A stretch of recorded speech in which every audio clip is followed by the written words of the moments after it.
Do'zaxga kirish ikki turda bo'ladi. Do'zaxga kirish ikki turda bo'ladi. Abadiy muddatga kirish va uzoq muddatga kirish.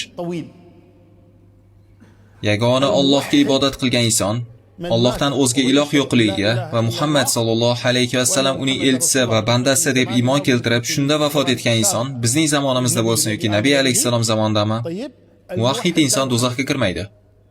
Hech bir muvahhid do'zaxga kirmaydi. Faqatgina kofir inson do'zaxda abadiy qoladi. Ammo musulmon holida katta gunohlar qilganlar, gunohlar turli bo'ladi. Masalan, kichkina gunohlar bor. Bu gunohlardan Alloh taolo kechirib yuboradi, hatto tavba qilinmasa ham. Agar qaytarilgan narsalarning kattalaridan chetda bo'lsangiz, gunohlaringizni kechiramiz va sizni yaxshi joyga kiritamiz. Alloh bu gunohlarni kechirib yuboradi, ularga tavba qilinmasa ham. Lekin katta gunohlar esa, ular Allohning xohishi ostida bo'ladi. Va ularning ba'zi turlari, ularning orasida ham yengilroqlari bor, shiddatlilari bor va shiddatlilardan ham eng shiddatlilari bor. Shuning uchun Nabiy alayhisalom aytadilar: 7 dahshatli gunohlardan chetlaninglar. Mana shu 7 gunohlar eng ashaddiy katta gunohlardan. Demak, gunohlar ham shiddati bo'yicha har xil turlarga bo'linadi.